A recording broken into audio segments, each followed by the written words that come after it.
ஒன்று வந்து senior citizen home, assisted living facility, மூணாவது வந்து ஏன்னா நிறைய பேருக்கு எந்த இடத்துல போகணும், எங்கே வச்சு பார்க்கணுங்கிறது தெரியாது. ஏன்னா நிறைய ஃபெசிலிட்டிஸ் இப்போ வரனால நான் ஏற்கனவே சொன்ன மாதிரி இங்கே அது பேஷண்ட்டோட கண்டிஷன் பொறுத்து. இதில் கன்ஃபியூஷன் வந்துச்சு. அது பெஸ்ட் திங் டு டூ என்னென்ன பண்ணுறது, உங்களை பார்க்குற ஃபேமிலி ஃபிசிஷியனோ இல்லை உங்கள் பார்க்குற ட்ரீட் பண்ணுற டாக்டர்கிட்ட அவங்கள்ட்ட கேட்டாவே வந்து அவங்க உங்களுக்கு. கோவை மில் வியாஸுக்கு வணக்கம். நான் Ramya Saravanan. Nursing care facilities நம்மள எவ்வளவு பேருக்கு இதை பத்தின அவேர்னஸ் இருக்கு அப்படின்னு தெரியல. இன்னைக்கு இந்த வீடியோல நம்ம நர்சிங் கேர் ஃபெசிலிட்டிஸ்னா என்ன அப்படிங்கறத பத்தி தான் தெரிஞ்சுக்க போறோம். பிஃபோர் தட், இந்த நர்சிங் கேர்ல நம்ம கோயம்புத்தூர்ல ரொம்ப சிறப்பா செயல்பட்டு இருக்கக்கூடிய ஒரு ஹாஸ்பிட்டல் அப்படின்னா அது பிஎஸ்ஜி ஹாஸ்பிட்டல்ஸ் தான். அப்படிப்பட்ட பிஎஸ்ஜி ஹாஸ்பிட்டல்ஸ்ல நர்சிங் கேர்லயும் சரி, ஹோம் கேர் சர்வீசஸ்லயும் சரி சீஃபா இருக்கக்கூடிய ஒரு டாக்டர் அண்ட் ஆல்சோ குடும்ப நல மருத்துவரா இருக்கக்கூடிய டாக்டர் ரஞ்சித் நம்ம கூட இப்ப இருக்காரு. சோ இந்த நர்சிங் கேர் ஃபெசிலிட்டிஸ்னா என்ன, இதனால மக்களுக்கு என்ன பெனிஃபிட்ஸ் அப்படிங்கறத பத்தி நிறைய விஷயங்கள் நம்ம எல்லாருமே தெரிஞ்சுக்க வேண்டிய விஷயங்களை இப்ப நமக்காக ஷேர் பண்ண போறாங்க. சோ டாக்டர் கிட்ட இப்ப பேசலாம். சோ வணக்கம் டாக்டர், எப்படி இருக்கீங்க? ஓகே டாக்டர், நீங்க சொல்லுங்க, நர்சிங் கேர் ஃபெசிலிட்டிஸ் அப்படின்னா what is nursing care facilities? First of all அதை பத்தி சொல்லுங்க. ஏன்னா ஆல்ரெடி நாங்க வந்து நர்சிங் ஹோம்ஸ் நிறைய கேள்விப்பட்டிருக்கோம். வீட்டுக்கே வந்து ஸ்டே பண்ணி நர்ஸ் வந்து பெரியவங்களை டேக் கேர் பண்ணிப்பாங்க அப்படின்லாம் சொல்லி கேள்விப்பட்டிருக்கோம். சீனியர் சிட்டிசன் ஹோம்ஸ் இருக்கு. ஸோ இதுல நர்சிங் கேர் ஃபெசிலிட்டிஸ் அப்படின்னா என்ன?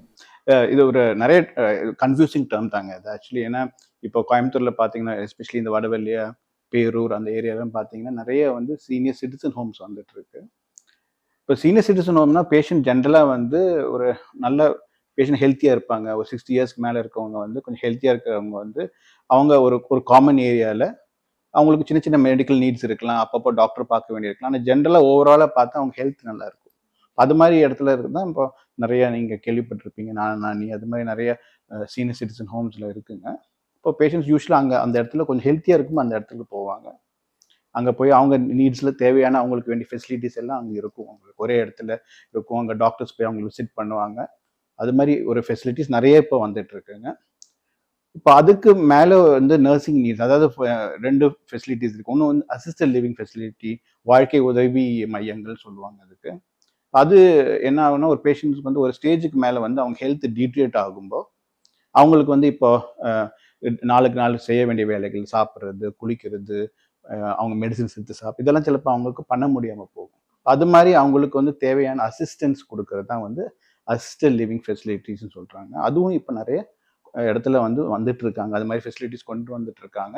அங்கே வந்து பேஷண்ட்ஸோட மெடிக்கல் நீட்ஸ் கொஞ்சம் ஜாஸ்தியாக இருக்கனால வந்து அவங்களுக்கு கூடயே வந்து நர்சஸ் இருக்க வேண்டி வரும். அப்போ நர்சஸ் ஒன்று சில விஷயங்கள் பார்த்து ரெகுலராக பண்ண வேண்டி இருக்கும். அது மாதிரி ஃபெசிலிட்டிஸும் இப்போ நிறைய கோயம்புத்தூரில் வந்துட்டு இருக்குங்க. இப்போ third facilities skill nursing care facility, எஸ்என்எஃப்னு சொல்லுவாங்க, செவிலியர் பராமரிப்பு மையங்கள். அது வந்து என்னன்னா, யூஸ்வலாக வந்து பேஷண்ட்ஸ் ஏதாவது ஹாஸ்பிட்டல்லேருந்து டிஸ்சார்ஜ் ஆகி போகும்போது வந்து அவங்க ஃபார் எக்ஸாம்பிள் ஒரு ஸ்ட்ரோக் பேஷண்ட்டோ இல்லை வந்து ஒரு சர்ஜரிக்கு அப்புறம் ஒரு பேஷண்ட்ஸோ வந்து ஹாஸ்பிட்டல் அக்யூட்டாக அவங்க என்ன தேவையான கேரை கொடுத்து முடிச்சுட்டு அப்புறம் வீட்டுக்கு அனுப்பும்போது வந்து இமீடியட்டாக அவங்களால சிலப்போ வீட்டுக்கு போக முடியாது. இப்போ நடுவில் அவங்களுக்கு ரீஹாபிலிட்டேஷன், ஃபிசியோதெரப்பி, ஊன் கேர், நர்சிங் கேர் எல்லாம் நிறைய தேவைப்படும். இப்போ வீட்டில் கொண்டு போய் அந்த பேஷண்ட்ஸ் இமீடியட்டாக வச்சு பார்க்கறதுக்கு ஃபேமிலிக்கு கொஞ்சம் ப்ராப்ளம் இருக்கும். அது மாதிரி பேஷண்ட்ஸுக்கு வந்து ஒரு டிரான்சிஷனலாக வந்து ஒரு கேர் கொடுக்குற ஃபெசிலிட்டி. அங்கே வந்து 24/7 நர்சஸ் இருப்பாங்க. பேஷண்ட்ஸ்க்கு வேண்டிய கேர், ஊன் கேராக இருந்தாலும் சரி, என்ன என்ன நர்சிங் கேர் படுக்க புண்ணு இருந்தால் ட்ரக்கியாஸ்டமி, நெபுலைசேஷனு, இன்ஜெக்ஷன்ஸ் இதெல்லாமே அவங்க பார்த்து பண்ணக்கூடிய இடம் தான் வந்து ஸ்கில் நர்சிங் கேர் ஃபெசிலிட்டி. அதுவும் இப்போ நீங்கள் கொஞ்ச நாள் முன்னாடி எங்களை இன்ட்ரடியூஸ் பண்ணீங்க. நாங்கள் இப்போ பிஎஸ்சி ஹாஸ்பிட்டலில் வந்து சுரக்ஷான்னு ஒரு நர்சிங் கேர் ஃபெசிலிட்டி ஸ்டார்ட் பண்ணியிருக்கோம். அது மாதிரி ஒரு ஃபெசிலிட்டி தாங்க. இப்போ பேஷண்ட்ஸுக்கு தேவையான வந்து ஸ்கில் நர்சிங் சர்வீஸ் அங்கே கொடுத்துட்டு 24/7 பராமரிப்பு கிடைக்கும்.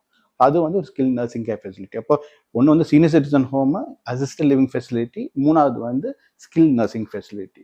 இப்போ பேஷண்ட்டுக்கு அவங்கவுங்க கேருக்கு தேவையான இந்த இடத்த போய் அவங்களுக்கு என்ன தேவைப்படுமோ அதுக்கு தகுந்த மாதிரி அந்த இடத்துக்கு போனீங்கன்னா அது மாதிரி சர்வீசஸ் கிடைக்கும் உங்களுக்கு. ஓகே, அப்போ பேஷண்ட்ஸ் வந்து அங்கேயே நம்ம ஸ்டே பண்ணிக்கலாம். அவங்க பேஷண்ட்ஸ் வந்து நர்சிங் கேர்லேயே ஸ்டே பண்ணி அவங்களோட குணமானதுக்கு அப்புறமா கிளம்பி போய்க்கலாம் இல்லைங்களா? பேஷண்ட்ஸும் ஸ்டே பண்ணிக்கலாம். கூட வேணா அவங்க அட்டெண்டர்ஸ் இல்லை ஃபேமிலி மெம்பரும் சில இடத்துல வந்து அகாமடேட் பண்ணுவாங்க. இப்போ அவங்க 2 பேருமே அங்கே இருந்துட்டு பேஷண்ட்டுக்கு தேவையான கேர் கொடுத்து ஓரளவுக்கு பேஷண்ட் ஸ்டெபிலைஸ் ஆனதுக்கு அப்புறம் அவங்க வீட்டுக்கு போய்க்கலாம். ஓகே. இப்போ இது என்ன எங்களுக்கு என்ன டவுட்னா, இந்த நர்சிங் கேர எப்படி நம்ம சூஸ் பண்றது? இது வந்து நெறைய பேர்த்துக்கு பார்த்தீங்கன்னா, காமன் பீப்பிள்க்கு இருக்கக்கூடிய ஒரு டவுட் தான். இப்ப வந்து ரொம்ப முடியாம இருக்காங்க அப்டின்னா, எந்த மாதிரியான நர்சிங் கேர அவங்க எப்படி சூஸ் பண்றது? How to choose? It's very good question, very valid question. ஏன்னா நிறைய பேருக்கு எந்த இடத்துல போகணும், எங்கே வச்சு பார்க்கணுங்கிறது தெரியாது. ஏன்னா நிறைய ஃபெசிலிட்டிஸ் இப்போ வரனால. நான் ஏற்கனவே சொன்ன மாதிரிங்க, இப்போ அது பேஷண்ட்டோட கண்டிஷன் பொறுத்துங்க. இப்போ பேஷண்ட் ஓரளவுக்கு ஸ்டேபிளாக இருந்தாங்க, அப்போதைக்கு வாழ்க்கைக்குள்ள காலையில் வந்து அவங்கள கொஞ்சம் குளிப்பாட்டுறது, மருந்து கொடுக்குறது, அது மாதிரி பேசிக் கேர் தான் தேவைப்படுது. ரொம்ப அட்வான்ஸ் மெடிக்கல் கேர் தேவையில்லாத பேஷண்ட்ஸ் வந்து அவங்க அசிஸ்டட் லிவிங் ஃபெசிலிட்டி, வாழ்க்கை பராமரிப்பு மையங்கள் தாராளமாக போனால் அந்த கேர் அவங்களுக்கு போதுமானதாக இருக்கும். ஆனால் வந்து இதே வந்து பேஷண்ட் ரொம்ப, நான் சொன்ன மாதிரி இப்போ அக்யூட்டாக ஹாஸ்பிட்டல் அட்மிட் ஆகி அவங்க நர்சிங் கேர் ரொம்ப தேவைப்படுற பேஷண்ட்ஸ் நம்ம கொண்டு போய் வந்து ஒரு சீனியர் சிட்டிசன் ஹோம்லையோ அது மாதிரி ஹோமில் விட்டு அவங்களுக்கு தேவையான கேர் கிடைக்காது.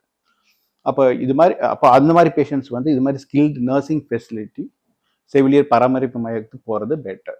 இப்போ இதில் கன்ஃபியூஷன் வந்துச்சு, அது பெஸ்ட் திங் டு டூ என்னென்ன பண்ணுறது, உங்களை பார்க்குற ஃபேமிலி ஃபிசிஷியனோ இல்லை உங்கள் பார்க்குற ட்ரீட் பண்ணுற டாக்டர்கிட்ட அவங்கள்ட்ட கேட்டாவே வந்து அவங்க உங்களுக்கு ஒரு கைடன்ஸ் கொடுப்பாங்க, எது மாதிரி ஃபெசிலிட்டி தேவைப்படும் பேஷண்ட்ஸுக்குன்னு.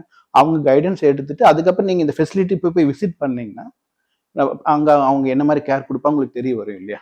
அப்புறம் அதுக்கு தகுந்த மாதிரி நம்ம பிளான் பண்ணி நம்ம பேஷண்ட்ஸ் அங்கே வச்சு பார்த்துக்கலாம்.